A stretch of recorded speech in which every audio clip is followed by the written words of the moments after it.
the studio, and the muse.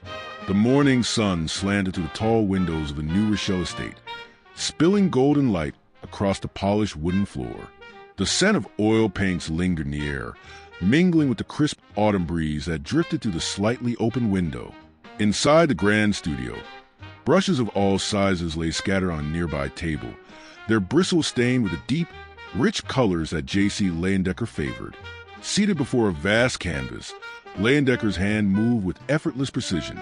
The rhythmic strokes of his brush brought to life the contours of a face he had painted countless times. The strong jawline, the piercing eyes, the elegant yet commanding expression. This was a face that America would soon know well, one that would set the standard for masculine beauty for generations. But to Leyendecker, this was more than just a model. This was Charles Beach, his muse, his lover, and his most closely guarded secret. Charles lounged nearby, draped in a silk robe, his golden hair catching the morning light as he lazily flipped through a newspaper. Every so often, he glanced up, meeting Leyendecker's gaze with a knowing smirk. "Do I look distinguished enough for your masterpiece?" he teased, adjusting the collar of his robe as if it were the latest fashion statement. Leyendecker chuckled softly but said nothing, focusing instead on the delicate shading of Beach's cheekbones. He knew how to highlight the sharp angles, the effortless sophistication. He had perfected it. It was, after all, an art form in itself, one that required great skill, not only in painting but in concealment. The world adored the arrow collar man, oblivious to the truth behind the brushstrokes. The studio was their sanctuary, a place where love flourished in hushed glances and shared moments. Here, Leyendecker did not have to hide. But beyond these walls, the world was different. The weight of societal expectations loomed heavy, reminding him that the love he poured into every stroke of his work could never be openly acknowledged. He dipped his brush into a deep blue, adding the final touches to the fabric of Beach's collar. It had to be just right, effortlessly elegant, yet strong. He took a step back, inspecting his work. Yes, this was perfection. This was Charles, immortalized in oil and canvas. Charles stood, stretching languidly before sauntering over to admire the painting. He tilted his head, scrutinizing it for a moment before turning to Leyendecker with a grin. "You've outdone yourself," he said softly, his voice tinged with something deeper than admiration. Leyendecker allowed himself a small, fleeting smile before setting his brush down. He knew that in this moment, within these walls, their love was undeniable. Even if the world would never know, the canvas would always tell the truth. Beginnings in America. The Leyendecker family arrived in the United States in 1882, carried with them little more than their possessions, their hopes, and their name. Montabaur, Germany had been home, but it was America that promised a future. 8-year-old Joseph Christian Leyendecker clutched his mother's hand as they stepped onto the bustling streets of Chicago. He was too young to understand the full weight of the journey, but he could feel the nervous energy in the air, the unspoken fears, the silent prayers for success. Chicago was a city of industry, a place where fortunes were made and dreams were just as easily broken. The family settled into a modest home, and Joseph's father, Peter, took work as a brewery foreman. Life was not easy, but the Leyendeckers endured, finding comfort in their faith in each other. It was here, amidst the smoke and noise of a rapidly growing city, that young Joseph first discovered his love for art. He would spend hours sketching, his fingers stained with graphite, as he filled the margins of school books with portraits of people he saw in the streets. His talent did not go unnoticed. His teachers praised his ability, and his family, though struggling financially, recognized his gift. By the time he was a teenager, Joseph had begun working at an engraving house, creating illustrations for advertisements.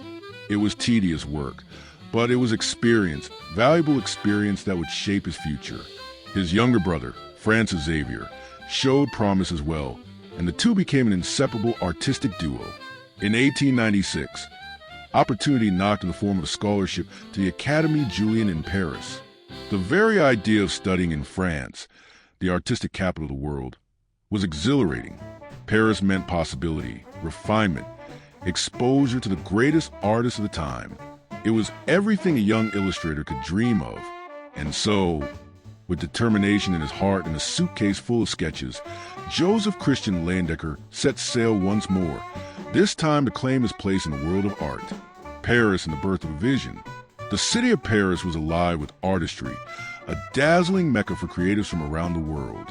When J.C. Leyendecker stepped onto its streets in 1896, he felt as if he had entered a new realm of possibility. The architecture, the cafes, the grand galleries. It was all so different from the industrial grid of Chicago. Here, art was not just work, it was a way of life. The Académie Julian was one of the most prestigious art schools in France, and it was here that Leyendecker truly began to hone his craft.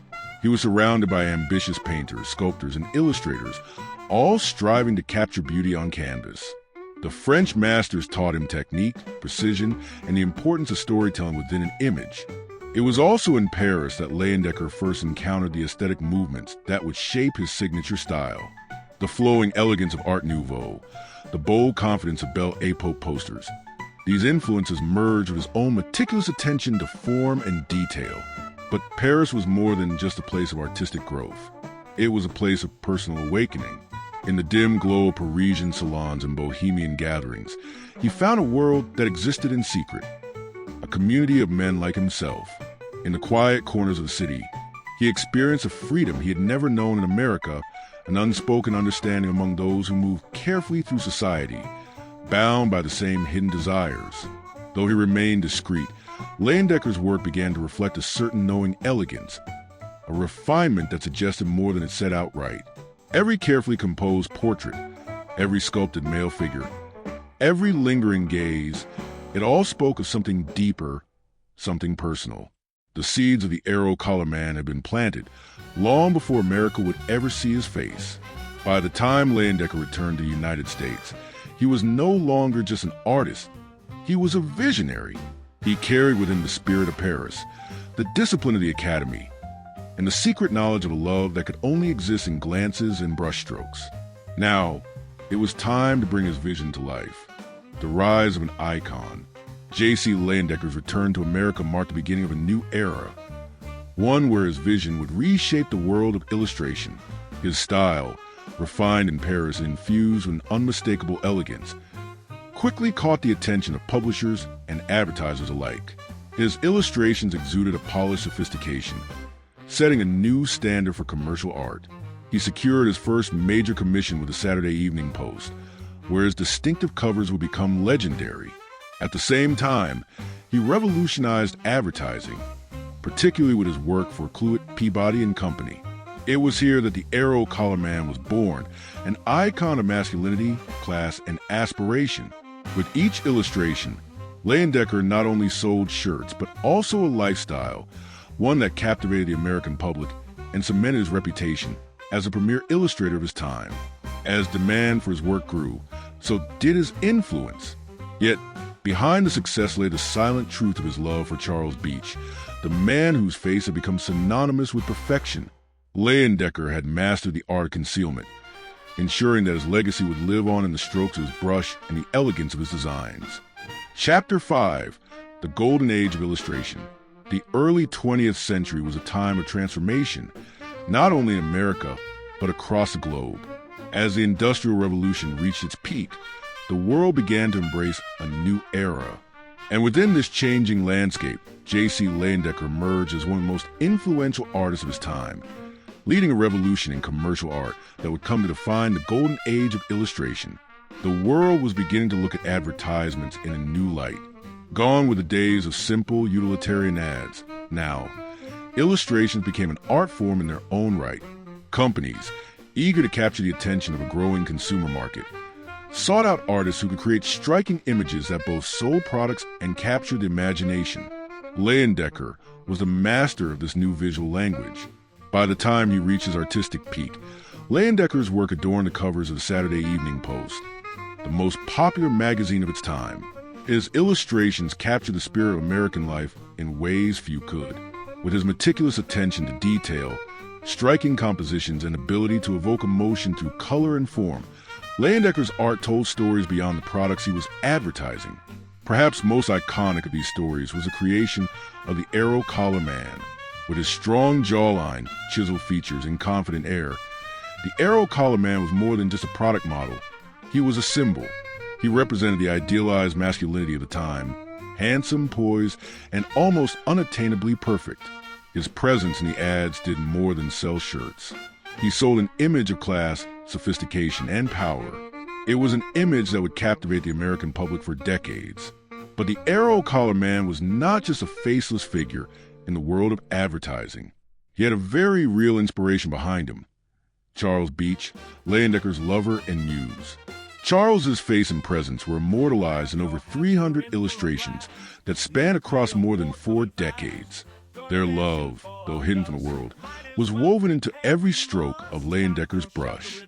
As Leyendecker's reputation grew, so did his influence.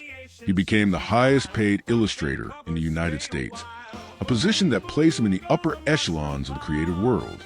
His artwork adorned everything from advertisements for luxury goods to the pages of popular magazines. He became a master at portraying an idealized version of American life that the public aspired to, whether it was a festive holiday scene, an elegant fashion spread, or an inspiring war bond poster during the First World War. But the golden age of illustration wasn't just about the sheer volume of work that Leyendecker produced. It was about the cultural shift that his art helped to bring about. His illustrations were some of the earliest to challenge traditional notions of gender and beauty. The Arrow Collar Man, with his perfect features, his aloof demeanor, and his quiet strength, embodied a kind of masculinity that was less about brute force and more about refined elegance. Leyendecker was not just painting men in traditional roles. He was painting a new vision of masculinity that was aspirational, complex, and, at least to some, more relatable than the stoic, muscle-bound heroes of the past. And yet, despite the success of his work, there remained an unspoken tension in Leyendecker's life. His love for Charles Beach, though always present in his art, had to remain a secret in the public eye, at a time when homosexuality was not only socially frowned upon but often criminalized. Leyendecker had no choice but to keep his relationship with Beach hidden. The image of the confident, aloof Arrow Collar Man was not just a product of Leyendecker's skill as an artist. It was a reflection of the life he had to live in order to survive in a world that was not kind to men like him. Despite the constraints of his personal life, Leyendecker's work continued to evolve, and his impact only grew. He became a key figure in the world of illustration, influencing an entire generation of artists, including Norman Rockwell. The two shared a deep admiration for one another's work, and Leyendecker's guidance helped shape Rockwell's own visual storytelling. But as the world changed, so did the role of illustration. The rise of photography and new technologies led to the decline of traditional illustration in advertising, and by the 1940s, Leyendecker's era was coming to an end. Yet, his legacy was firmly cemented in the annals of American art history. His work had redefined what illustration could be and had elevated advertising art to the level of fine art. The end of an era expanded. As the world entered the 1940s, it seemed as though J.C. Leyendecker's era was drawing to a close. The rise of photography, the growing demand for more modern and efficient methods of communication, and the technological advances in printing began to overshadow the traditional methods of illustration. Magazines, once relying on illustrators to capture the essence of a story or product, increasingly turned to photographs, which were faster and less expensive to produce. For Leyendecker, who had spent decades painstakingly crafting images that defined an era, the shift was not just a professional blow, it was deeply personal. His illustrations had once been the face of American advertising and magazine culture, but now, as color photography and digital processes evolved, his traditional methods seemed archaic. The industry that had once celebrated his work now sought efficiency over artistry. Though Leyendecker was still in demand for certain high-profile commissions, the change in public taste was undeniable. Magazines like the Saturday Evening Post, which had once been a canvas for his most iconic work, slowly reduced the frequency of his covers. He continued to receive commissions from Cluett, Peabody and Company for the iconic Arrow Collar advertisements and for some smaller projects. But the days of his dominating the world of illustration were dwindling. At the same time, the landscape of American society itself was changing. World War II cast a long shadow over the country, and the cultural focus shifted toward war efforts. patriotism, and the needs of a rapidly changing world. While Leyendecker had built a career by creating a world of idealized Americana, stunningly polished, elegant, and pristine, there was a growing desire for more grounded, relatable depictions of everyday life. This shift in preference left Leyendecker's work feeling disconnected from the new cultural moment. Despite these changes, Leyendecker's influence never fully disappeared. His legacy continued to loom large in the world of illustration, particularly in the work of his most famous protege, Norman Rockwell. Rockwell's illustrations would come to define mid-20th century Americana, and his work was in many ways a continuation of Leyendecker's mastery. Both artists captured a certain essence of American life, the dreams, struggles, and ideals that made the country what it was. However, Rockwell's style was more accessible, approachable, and down-to-earth, resonating with the American public in ways Leyendecker's more formal, stylized images could not. Rockwell, an admirer of Leyendecker's meticulous technique and his ability to craft visual narratives, often spoke of his mentor with reverence. In fact, it was Leyendecker's work that shaped much of Rockwell's own aesthetic. Leyendecker had taught him how to blend art with storytelling, how to use color to convey emotion, and how to craft characters who weren't just visually striking, but who told a deeper story. Though Rockwell's work might seem more grounded in realism compared to Leyendecker's refined idealism, the influence of his mentor was clear in Rockwell's use of composition, lighting, and emotional depth. However, while Rockwell thrived in the post-war years, Leyendecker's career stagnated. The artist, who had once been at the forefront of advertising and illustration, found himself relegated to the fringes of the art world. He had spent so many years creating the perfect image of American masculinity and beauty, but now the world seemed to want something new. The rise of television and film, combined with the growing popularity of photography, made the painted image feel less immediate, less relevant. Leyendecker's private life, too, had begun to take its toll. His longtime companion, Charles Beach, had grown older as well, and their relationship had inevitably changed. The two men had been inseparable for many years, but the quiet intimacy they shared in their New Rochelle home became more and more distant as time passed. Beach's health began to decline, and the once vibrant energy between them was replaced with the quiet rhythm of old age. The sanctuary that the two men had built for themselves, a place where Leyendecker could freely express his love for Beach and the art he created, was no longer enough to shield them from the realities of time and aging. Leyendecker, meanwhile, began to withdraw from the public eye. His health began to decline, and he spent much of his time at home, surrounded by his memories and his past work. The passionate, driven artist of his youth had become a quieter, more introspective man, retreating from the world that had once eagerly embraced him. As the 1940s gave way to the 1950s, Leyendecker's presence in the art world grew smaller. He no longer received the same volume of commissions, and his style, once so revolutionary, seemed to have faded into the background of a world that had moved on. The arrow collar man, once the embodiment of elegance, masculinity, and aspiration, had become a relic, a symbol of a previous era, one that no longer held the same allure for the public. Leyendecker had painted an idealized image of American masculinity, but the ideal itself seemed to be shifting with the times. In his final years, Leyendecker's output slowed. His paintings grew quieter and more introspective. Where once he had painted heroic men in powerful poses, now his canvases were filled with quieter portraits, often of himself and Charles Beach in their older years. These later works were no longer about presenting the world with an idealized vision of American life, but about capturing something more personal, an intimate moment between two men who had shared so much of their lives in secret. Though his artistic output had slowed, Leyendecker's influence still loomed large. Many artists, particularly those working in advertising, continue to draw inspiration from his work. The stylized figures, the attention to detail, and the carefully composed images continue to resonate with those who sought to capture beauty, masculinity, and elegance. But as the art world changed, the legends of the golden age of illustration began to fade into history. J.C. Leyendecker passed away in 1951. At the age of 74, his name firmly etched in the annals of American art history. He was not forgotten immediately, but in the years following his death, his legacy began to fade into the background. The arrow collar man, which had once been an embodiment of masculine beauty, faded from public consciousness. The world had moved on, and with it, the man who had helped shape the image of America for so many years. However, the rediscovery of his work in the late 20th and early 21st centuries brought Leyendecker's brilliance back into the public eye. The world once again began to recognize the beauty, precision, and emotional depth that Leyendecker had imbued in his illustrations.